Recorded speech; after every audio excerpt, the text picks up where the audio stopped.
Olá, leitor! Olá, leitora! Que bom receber vocês novamente aqui no canal do Lúdico. Que saudade que eu tava de vir aqui para poder analisar algumas obras com vocês voltados para o aspecto filosófico. De antemão, eu já desejo agora um 2023 maravilhoso, cheio de descobertas e conhecimento a todos vocês. E para que a gente comece esse ano com o pé direito, vamos tratar de uma obra que demorou exatos 35 anos até ela poder chegar nas nossas mãos. Eu estou falando, meus amigos, de uma pedrada lançada pela editora Todavia, Monstros, do Barry Windsor Smith. Esse material exorbitante, com uma tratativa gráfica esplendorosa que a Todavia trouxe aqui pra gente, foi lançado no ano passado, mais precisamente em setembro. Aqui estão contidas 368 páginas de uma narrativa fluida, gostosa, impactante e, acima de tudo, com um apelo dramático extremamente comovente. O pano de fundo de Monstro é apresentado por uma experiência nazista que foi moldada nos Estados Unidos. E se a gente analisar superficialmente a proposta dessa HQ, parece mais uma história cotidiana que a gente está cansado de ser apresentado com os experimentos nazistas do Joseph Mengele. Só que aqui, muito mais do que as barbaridades que eram causadas pelos nazistas na Segunda Guerra Mundial, nós podemos visitar uma história totalmente sentimental, onde ela traz traumas da guerra, a vivência e outros dramas em família, que vai ser um prazer nós destrincharmos juntos. Então, meus amigos, se você quer ter mais noção do que esse material traz, não sai daí, fica com a gente até o final. E se você ainda não for inscrito no canal, se inscreve aí embaixo, já deixa o seu joinha e vamos partir de novo para uma análise filosófica em cima dos quadrinhos.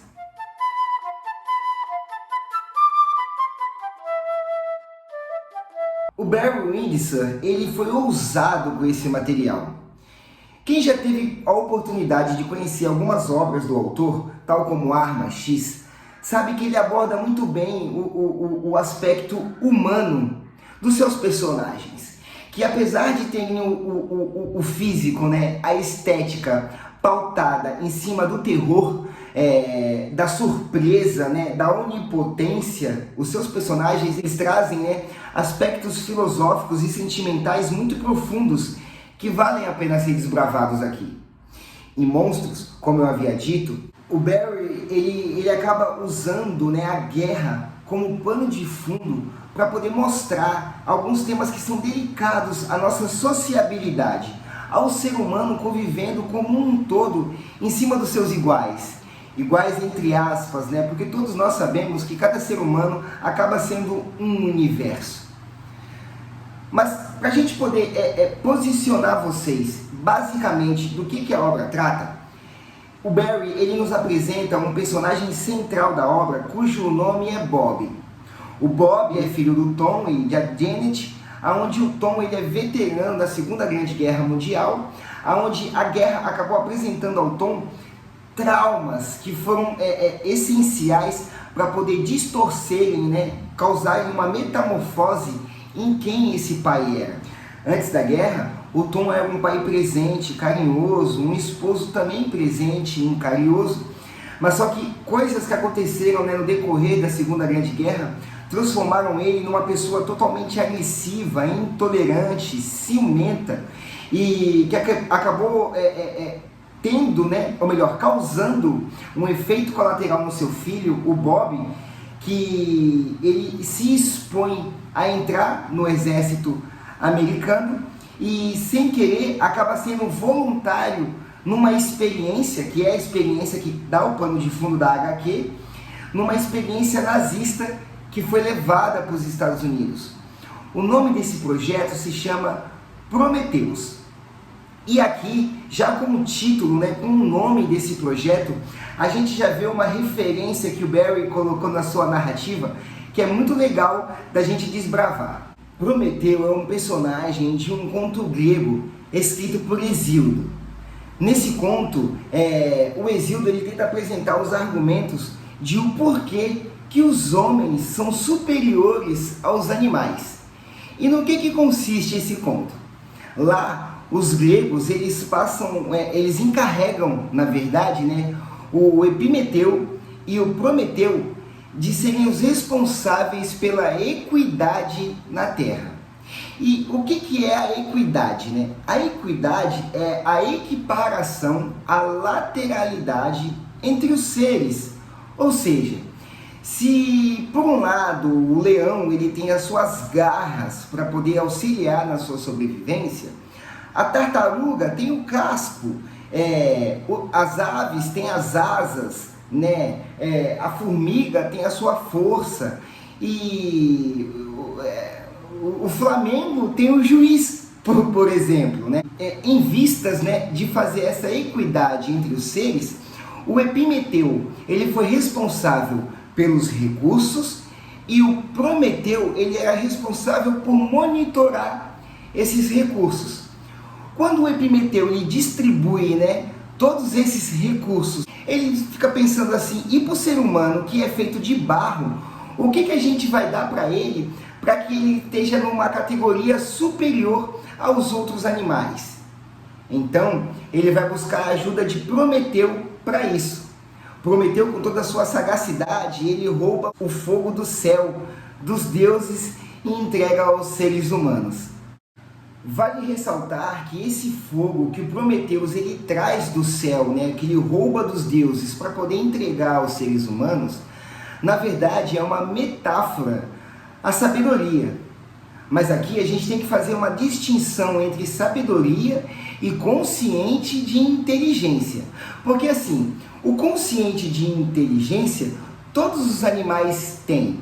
Se você doutrinar, se você condicionar o seu cachorro a não mijar na sala, ele vai ter o consciente de inteligência a não urinar mais na sala quando você passa esse condicionamento a ele. Já a sabedoria, por exemplo, é você fazer planos para o futuro, você saber que um dia você vai morrer, por exemplo, ou a instrução, a erudição e o porquê não dizer, o bom senso de cada ser. Isso é uma particularidade de nós, seres humanos. Então, pessoal, com essa explicação a gente entende que o caso de Prometeu é uma distinção do homem perante os animais pela balança da sabedoria.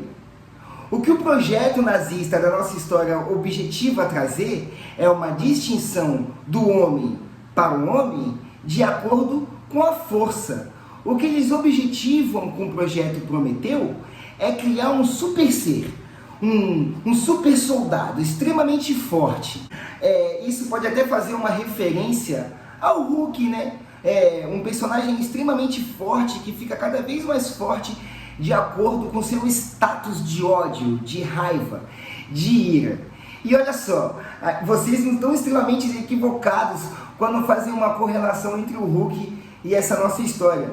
Porque essa história, o Barry, ele estava escrevendo para ser uma história do Hulk.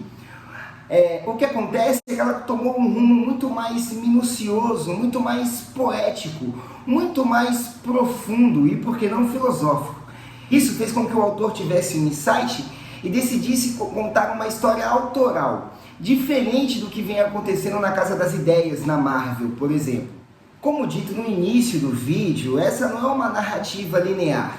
O Barry ele começa apresentando a história pelo final, até que a gente é exposto a tudo o que aconteceu na vida daqueles personagens para que eles se tornem os seres que eles são. O Tom, que a gente sabe que é um pai extremamente agressivo, que a gente percebe ele como um monstro, a gente começa a entender tudo que justifica, ou melhor, que explica, mas não justifica, né? Que explica ele ser quem ele é. E a gente interpreta que o Tom, o pai agressivo, nada mais é do que apenas mais uma vítima dos afetos. E dito isso, meus amigos, agora a gente entra na coluna cervical, no cerne da nossa análise. Porque assim, todos nós estamos habituados a ouvir que o ser humano é um animal racional. Mas aqui a gente vai observar que muito mais do que racionalidade, nós somos animais extremamente afetivos. E quando eu uso o termo afetivo, é necessário tomar um certo cuidado, porque o que a gente tem como verdade quando a gente trata dos afetos são aqueles sentimentos que as pessoas emanam, né? Propiciam a nós, seja o amor, a carência, a saudade, sentir afeto por alguém. Mas eu acho que uma definição mais assertiva do que é o afeto, na verdade, é o que nos afeta, é aquilo que torna a gente quem a gente é, o nosso passado, o nosso currículo, tudo aquilo que passou pela nossa história e tornou a gente o que a gente é hoje, os nossos valores, as nossas premissas, tudo o que a gente acredita é decorrência dos afetos. Baruch Spinoza, ele dizia que o nosso conatus é a nossa potência de agir, é a vontade de ação.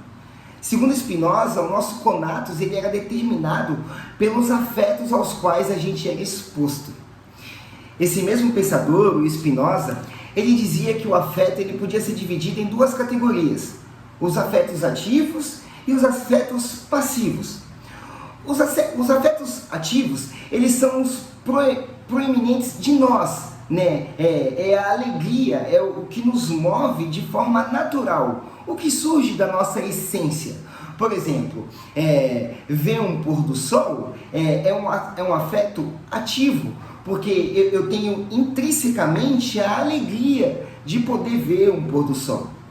Mas só que a vida não é sempre só alegria, e a gente também tem os afetos passivos, que é o que vem de fora, o que a gente não tem controle para poder administrar, e ainda assim essas ações exteriores nos afetam. Então, dentre as ações, entre os afetos passivos estão o ódio, o ciúme, a tristeza, são reações afetivas que nos causam detrimento. Reconhecer, né, ter o discernimento de que esses afetos podem nos moldar e podem acabar ludibriando a nossa interpretação dos fatos e das nossas ações é de extrema importância. A razão, muitas vezes, ela é burlada pelas paixões, né, pelo ímpeto, pela forma como nós somos afetados. E muitas vezes a gente não tem um controle perante a isso. Mas o primeiro passo que a gente tem que dar perante essas situações é reconhecer que nós somos sim seres influenciáveis, que acabam sendo resultado, né, efeitos colaterais de afetos ao quais a sociabilidade nos expõe. E essa HQ do Barry, ela mostra muito isso. Não só o Tom, o personagem que é pai do Bob, ele é um fruto dos afetos, como o próprio Bob, né? Quando ele se dispõe a entrar no serviço militar, é porque ele não tem mais apego com ele mesmo, né? Ele foi tão afetado durante a sua infância por conta de uma negatividade familiar que ele se expõe a um cenário extremamente dramático, como um cenário de guerra, um cenário militar. Não só ele, né, passa por essas mazelas, também como a Janet, ela acaba sofrendo muito com o esposo que voltou da guerra, né? Como eu disse, não vale a pena ficar enchendo de vocês de spoiler perante a obra. Vocês precisam ler e viver essa experiência. Mas o que o Luciano e o canal do Lúdico pode demonstrar para vocês é que esse é um material que nos traz um encontro com o espelho. Não que todo ser humano seja um monstro, não, mas que todo ser humano ele acaba sendo vítima das coisas às quais ele foi afetado durante a sua jornada.